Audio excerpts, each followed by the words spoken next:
Hello everyone, welcome to Fast Track on Herald Global. I am Saimik Sen. Joining us today, Mr. Sanjay Vazirani, the Chief Executive Officer of Foodlink. Thank you so much for taking out this time for us. Welcome to Herald Global. It's a pleasure talking to you. Let me begin by asking you that I came across a very interesting piece of information that in your early years, you were also known as the sick restaurant doctor. So how did you manage to get this title?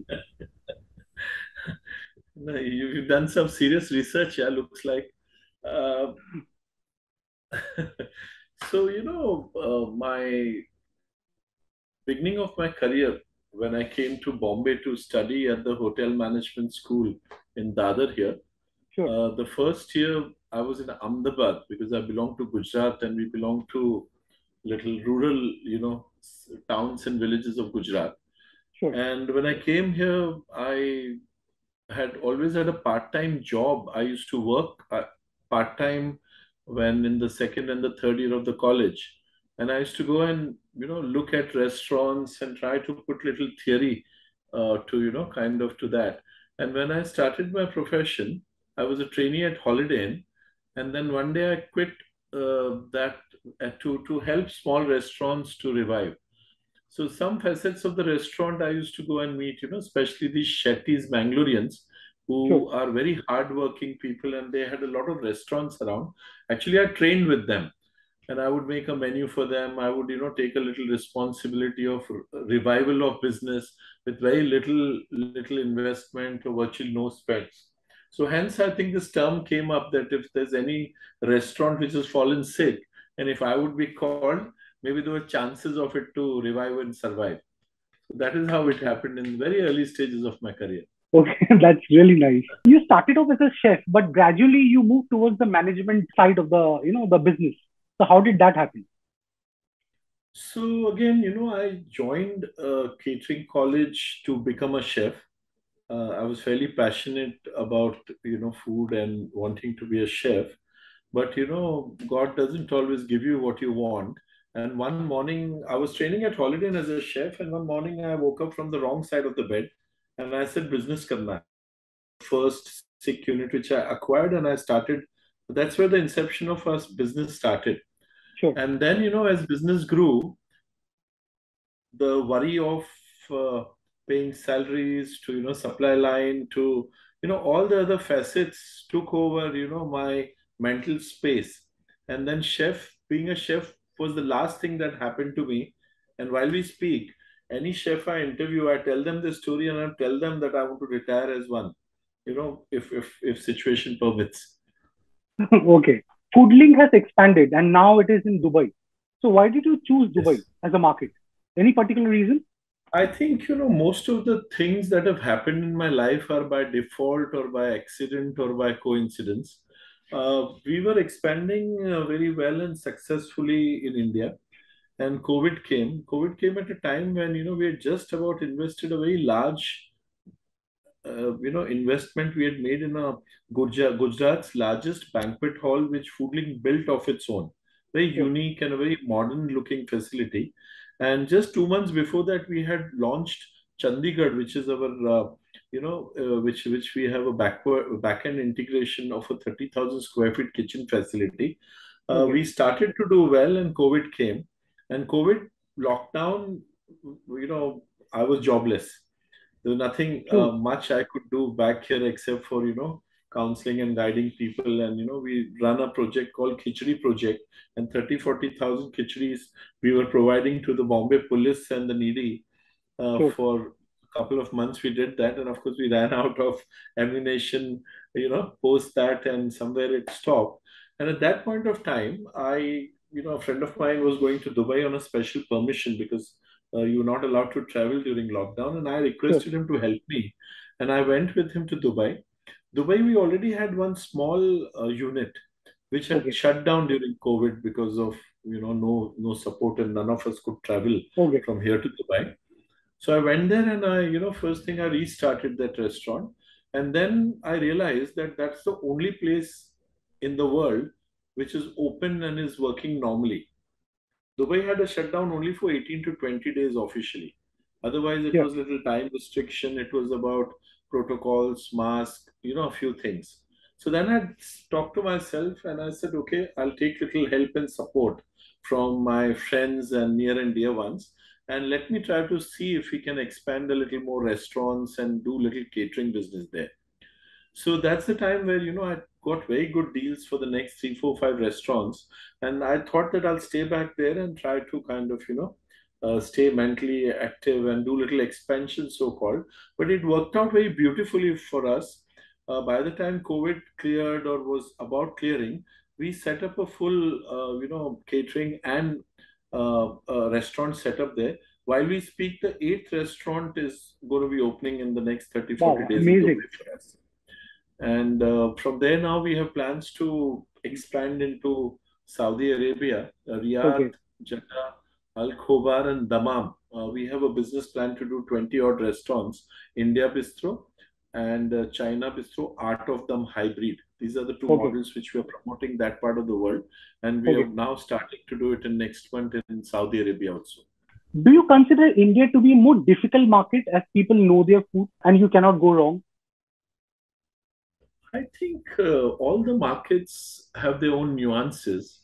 Sure. Not that people in Dubai who are Indians or people in Saudi Arabia Indians, they all know their food.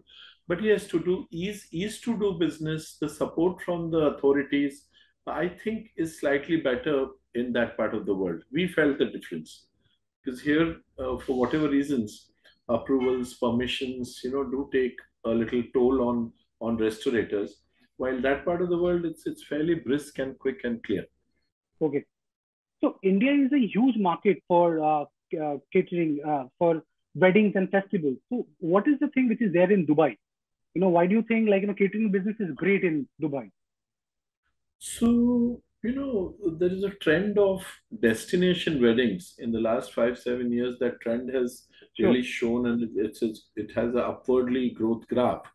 And Dubai being a little, opulent and a little vibrant location, and locations like the Ras Al Khaimah, Fujairah has a lot of resorts and hotels where good weddings can happen.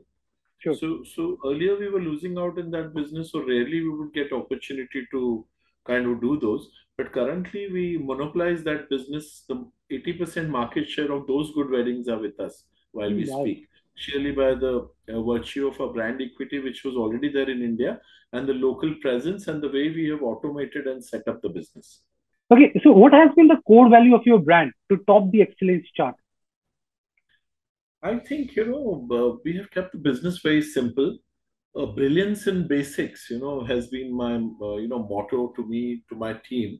That where, our business is only about good food and good service. And if it's a restaurant, good ambience. There's no fourth thing virtually required. And if you stick to these basics and keep your food the hero, I think that's something as a philosophy I and my team follow. What is the impact of the brand on consumers? So, I honestly, I also did not know the power of the brand we were already till I went to Dubai. And now that we are now, as growing pan India, when I went to Dubai and the first time I sent our, company deck to the World Trade Center authorities. World Trade Center is run by the Dubai Tourism and Commerce body, and it's the Sure. largest facility, banqueting facility, bang in center of Dubai, and it has a 78% occupancy. Pre-COVID, it had world's best expo, exhibitions, conferences, everything would happen there, and it's an iconic place. Just to give you the context, the second best would be maybe Las Vegas Conference Center, which has a Sure. 38% occupancy, or maybe 32% occupancy. So when I send a deck to the Dubai World Trade Center and the tourism board, the first time I was very pleased with the brand equity Foodlink runs. I think next 2 hours I got a call from the senior authorities and they invited me to their office and we made a alliance with them for being the Indian food catering partner for the World Trade Center in Dubai. This was at a time when COVID, we were desperate to do more business and, re-employ our own people, move them to Dubai. And, now globally, I think somewhere Foodlink is known because the quality of work we do. and the philosophy we follow of food being the hero and brilliance in the basics. Foodling being a leader in its category itself. So, do you have any kind of suggestion for the government to, like, to make this industry grow faster, or to more grow more? Any kind of suggestions you have? I think only request we could make is, little alignment in the GST regulations for organized and for disorganized players. For organized, we pay a very heavy price. For example, when I was building my banqueting facility, we have the largest banqueting facility of our own. Our investment in Gujarat. Recently, Gujarat Tourism Board awarded us the best banqueting and convention facility Sure. in Gujarat.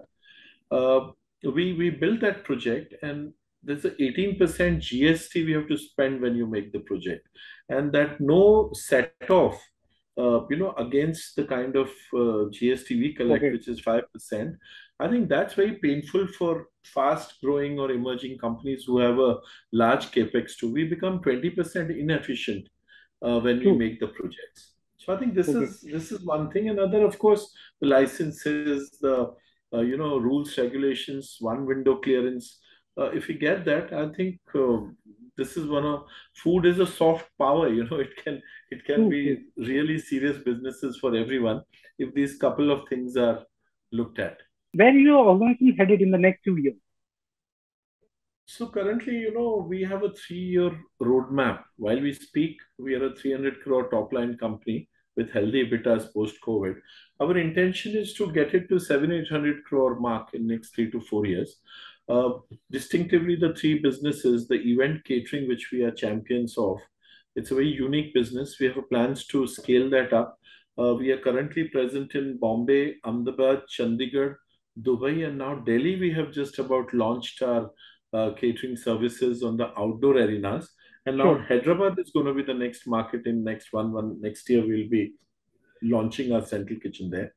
The second business which we run is indoor banqueting business by the name of Jade. We have a Sure. Jade Garden in Bombay. We have a Jade Banqueting Convention in Ahmedabad. Hyderabad, we are negotiating to do a Jade. Jaipur, we are looking at. So that's the second business which we are intending to scale and kind of get larger numbers there. The third business which we have is restaurant. We have China Bistro Art of Dum. That's out of the three brands which we run.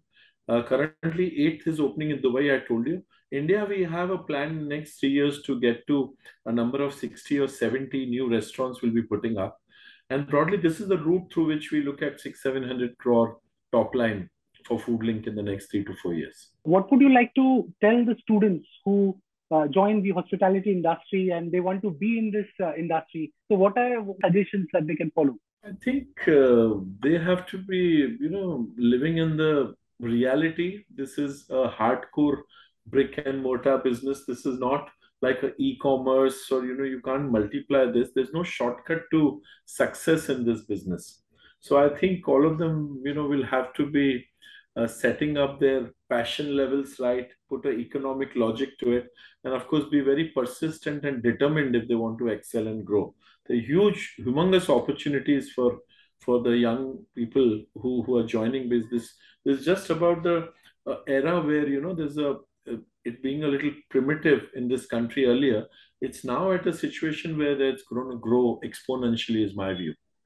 So all of them have a great opportunity, subject to them being in reality that there's no shortcut to success. How does it feel about winning the title of Brand of the Decade Award 2022? Winning any award is a fantastic, motivation, and not only for me, but my partners and the team, which is of 1,100 people while we speak. I think it's a fantastic feeling, and I'll keep doing good work in the industry to be get a few more like those. Okay. Thank you so much, Mr. Vazirani. It was very enlightening talking to you. Lovely talking to you. Thank you so much.